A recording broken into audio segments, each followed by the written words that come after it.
c'est parti. Alors aujourd'hui, nouvelle vidéo dans laquelle je vais vous expliquer en détail comment j'ai fait pour préparer mon voyage en sac à dos. En même temps, ce que je vais faire, c'est que je vais vous donner plusieurs sites internet et plusieurs applications qui pourront vous aider à vous organiser au mieux. Alors tout d'abord, ce que je pourrais vous dire, c'est que j'ai mis 1 an à préparer mon voyage. Mais on peut mettre énormément moins de temps que ça, c'est juste que moi j'avais encore 1 an d'études à faire derrière. Je connais quelqu'un qui l'a fait en 4 mois, donc c'est largement possible. Ce qu'il faut vraiment tenir compte, c'est du délai du passeport, parce qu'on peut souvent se faire avoir par rapport à ça, surtout si on part pendant des périodes scolaires. Enfin, surtout des périodes de vacances scolaires, parce que dans ces cas-là, le passeport est plus long à obtenir puisqu'il y a plus de demandes. Et si vous souhaitez avoir un permis à l'international, pareil, les délais peuvent être assez longs. Et pareil pour les vaccins, si vous allez dans une zone qui demande certains vaccins, prenez-y vous un petit peu à l'avance parce qu'il peut y avoir des rappels dans les vaccins, donc ça peut durer aussi un petit peu de temps en temps. Il faut prendre au moins ça en compte et comme ça après vous êtes tranquille et vous êtes serein quand vous partez. Alors première étape, c'est choisir ça ou ses destinations. Donc si vous avez déjà des idées, c'est parfait, mais si vous ne savez absolument pas où partir, il y a des sites qui existent comme par exemple quandpartir.com, donc c'est un site internet sur lequel vous pouvez rentrer plusieurs de vos critères, comme par exemple le climat, le budget, la période pendant laquelle vous voulez partir, le continent, etc. Et ensuite, il vous donnera plusieurs pays qui pourraient vous convenir. Et donc après voilà, vous pourrez faire votre choix selon votre budget, le climat, etc. Donc c'est plutôt bien fait. Personnellement moi je m'y suis pas du tout prise comme ça, je savais où je voulais partir grâce à ce qu'on me disait autour de moi. D'ailleurs si ça vous intéresse de savoir comment j'ai fait pour choisir un petit peu mes destinations, à savoir la Thaïlande, le Laos, le Cambodge et le Vietnam, je vous invite à regarder ma dernière vidéo dans laquelle je vous explique vraiment tout par rapport à ce voyage qui arrive dans moins de 2 semaines maintenant. Je ne réalise pas. Ensuite, deuxième étape, planifier son itinéraire. Alors j'ai envie de dire, personnellement moi ça m'a pris énormément de temps, mais en même temps c'est une étape qu'on peut zapper. Comme par exemple pour les personnes qui veulent partir vraiment au feeling et absolument rien prévoir, ce qui est tout à fait possible. Et ce serait vraiment un challenge à se lancer un jour. Moi en tout cas, je le fais pas pour ce voyage-là. J'ai voulu préparer un itinéraire. Donc après, pour ça, chacun fait comme il veut. Ça dépend si vous voulez le faire plus ou moins détaillé. Pour moi, je l'ai fait à peu près approximatif et en plus, je sais que c'est un itinéraire provisoire étant donné qu'il risque de changer suite aux rencontres que je fais. Et donc, si je peux vous donner des conseils pour mettre en place votre itinéraire, c'est d'aller sur des sites comme par exemple le Guide du Routard, donc le site internet, les livres, n'importe. Personnellement, je me suis orientée vers les sites internet où on voyait de temps en temps des sites incontournables à visiter absolument. Donc j'ai mis en place mon itinéraire grâce à ça et je me suis dit en même temps, si ce sont des sites incontournables, c'est forcément un minimum touristique. Donc après je me suis orientée vers des sites qui proposaient des lieux hors des sentiers battus. Donc voilà, au fur et à mesure j'ai mis en place mon itinéraire par rapport à ça. J'ai essayé de prendre un maximum en compte le climat, sachant que malgré ça, je pars quand même en fin septembre et fin septembre c'est encore un petit peu la période de mousson là-bas. Mais bon, c'est pas quelque chose qui me dérange, mais si ça peut en déranger plus certains, voilà, méfiez-vous aussi au niveau du climat. Il y a 2 sites que je peux vous conseiller pour la mise en place de votre itinéraire. Celui que j'ai utilisé et qui m'a été d'ailleurs conseillé aussi, c'est le planificateur de voyage à contresens et franchement, il est génial comme site. Enfin, vous pouvez vraiment mettre en place votre itinéraire au fur et à mesure, jour par jour, à chaque fois dire si de tel endroit à tel endroit vous voulez vous déplacer en bateau, à pied, en bus, en voiture, enfin n'importe. Comme ça, il vous calcule le nom, la distance qu'il y a entre tel et tel endroit, combien de temps vous mettez selon la manière dont vous vous déplacez entre tel et tel endroit. Donc c'est vraiment hyper intéressant. En plus de ça, il vous donne le nombre de kilomètres que vous faites, donc le nombre de kilomètres terrestres, le nombre de kilomètres aériens, donc en avion, et le nombre de jours que vous partez. Il vous met également votre consommation en CO2 et le budget, et ça c'est hyper bien parce que j'ai pu m'orienter un peu mieux sur le budget que j'allais dépenser grâce à ce site là. Donc franchement je vous le conseille vraiment pour préparer votre itinéraire. Si vous avez d'autres sites après encore mieux ou que vous connaissez, bah n'hésitez pas à les mettre en commentaire parce que finalement je connais que celui-là, donc ça serait un plaisir d'en connaître d'autres. Mais en tout cas pour l'instant moi je vous conseille celui-là, il est vraiment top. Un autre site que je peux vous conseiller aussi à la limite, c'est diplomatie.gouv.fr. Alors ça c'est pas un site pour mettre en place un itinéraire, mais ça peut vous orienter dans le sens où vous saurez à quels endroits, enfin dans quels endroits il ne faut pas aller. En fait c'est un site qui vous permettra d'avoir énormément d'informations sur les pays dans lesquels vous voulez aller. Par exemple pour la Thaïlande, voilà, on a énormément d'informations sur les zones à risque.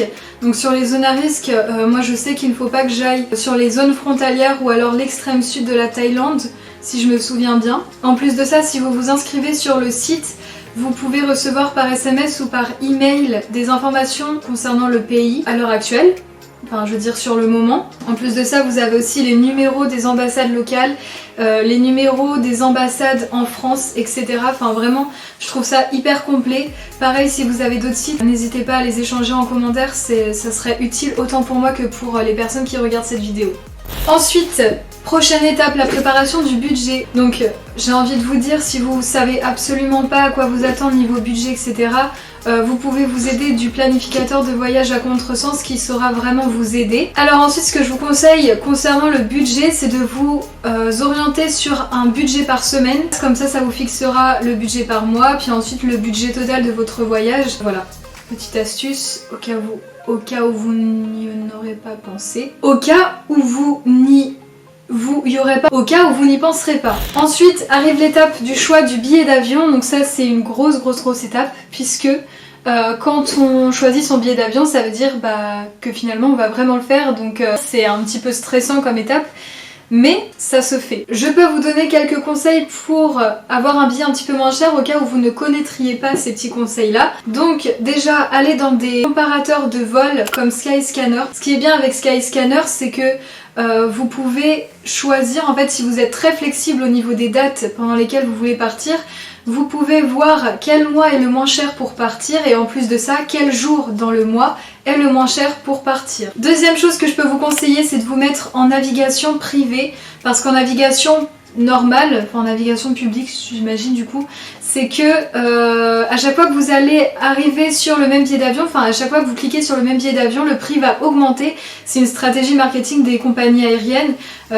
Comme ça à chaque fois ils voient que vous êtes intéressé par ce billet, donc ils vont pas hésiter à l'augmenter. Alors que si vous êtes en navigation privée, c'est pas quelque chose qui va arriver puisque l'historique n'est pas enregistré. Donc voilà, c'est comme si que vous n'étiez jamais allé sur cette page là. Voilà, ça évite de payer le billet d'avion plus cher. Ensuite, autre chose que je peux vous conseiller, c'est de faire des simulations d'achat de billets d'avion. Pour vous donner un exemple, mon billet d'avion personnellement, je l'ai payé 357 € pour faire un aller Paris-Bangkok. Et des fois je voyais des billets qui à l'entrée étaient plus attractifs, par exemple qui étaient, je sais pas, 50, 60, 70 € moins chers, et au fur et à mesure que je mettais des options, ça s'ajoutait au prix du billet initial, et donc au final le billet revenait plus cher.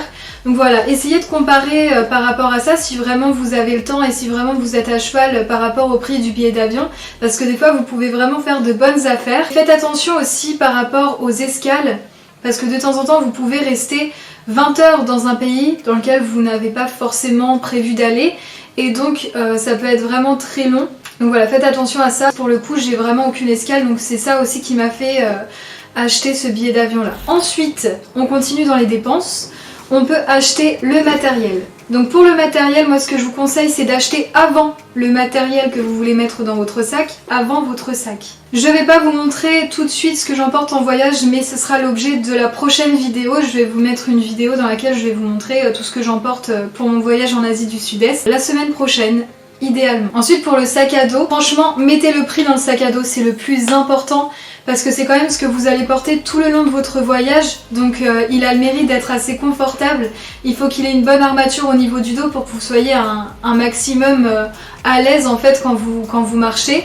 Et comme ça au moins vous êtes à l'aise. Et ce que je vous conseille aussi, c'est de prendre un grand et un petit sac à dos. Donc le grand sac à dos, comme ça vous mettez toutes vos affaires dedans, et le petit qui vous permettra de faire vos randonnées à côté, les visites dans une ville, etc.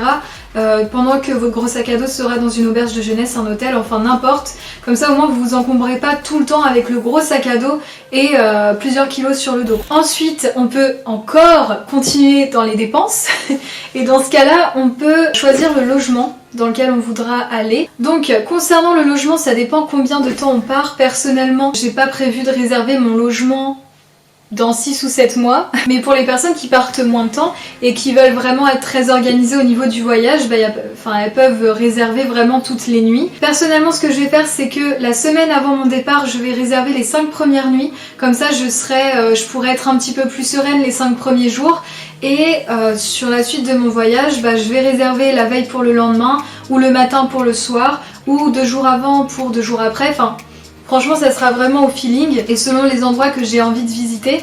Donc voilà, c'est un petit peu au niveau du feeling. Après, chacun fonctionne différemment par rapport à ça. Et puis le logement, ça dépend toujours aussi, concernant le type de logement, ça dépend aussi du budget que l'on veut. Si on dort plutôt dans des hôtels assez beaux, assez sophistiqués, ou si c'est plutôt dans des auberges de jeunesse, etc.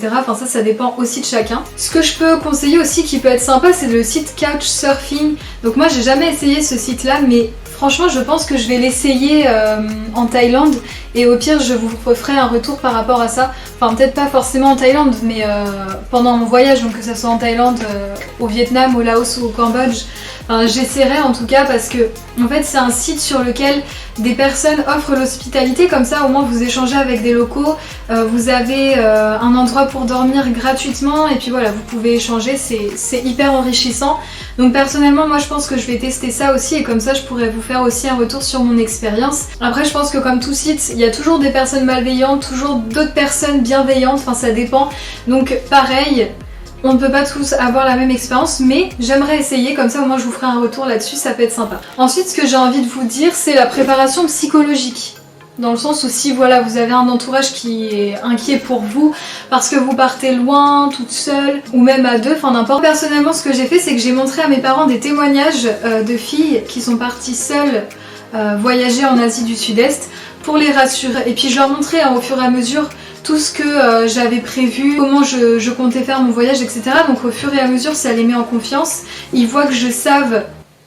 Ils remarquent bien que je sais où je vais, etc., que j'ai bien préparé mon voyage. Ensuite, par rapport à vous-même, ce que je pourrais dire, c'est que tout simplement, essayez de regarder des vidéos, essayez de vous renseigner énormément sur les pays, d'aller sur des forums pour vous rassurer vous-même de personnes qui sont parties seules également, ou même pour les personnes qui partent plusieurs, on peut toujours avoir des inquiétudes qu'on soit seul ou plusieurs. C'est important quand on voyage en sac à dos d'avoir une certaine préparation physique, plus ou moins intense selon si on part plus ou moins longtemps, ça dépend. Je trouve que c'est quand même important d'être assez préparé physiquement, comme ça on n'est pas en train de suer avec notre sac à dos et de pas profiter de ce qu'il y a autour de nous, du fait qu'on est trop fatigué avec le poids qu'on a sur le dos.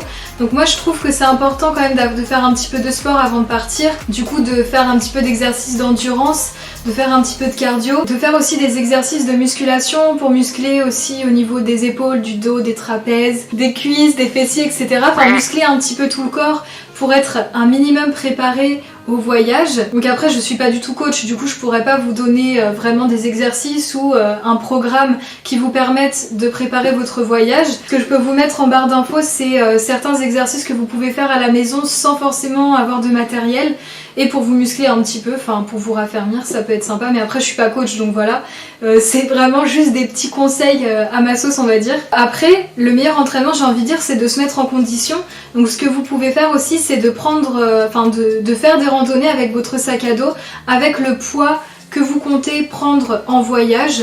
Personnellement, je l'ai fait une fois pour le moment, je vais le faire encore une ou deux fois de plus. Après on est un petit peu plus habitué, on sait à quoi s'attendre, et au moins en même temps on teste le sac à dos, déjà savoir s'il est vraiment confortable, si on est à l'aise avec, et en même temps on peut tester les chaussures. Donc voilà, c'est quand même une assez grosse préparation pour partir en voyage en sac à dos. Pour une préparation optimale, voilà, c'est vraiment tous mes meilleurs conseils pour...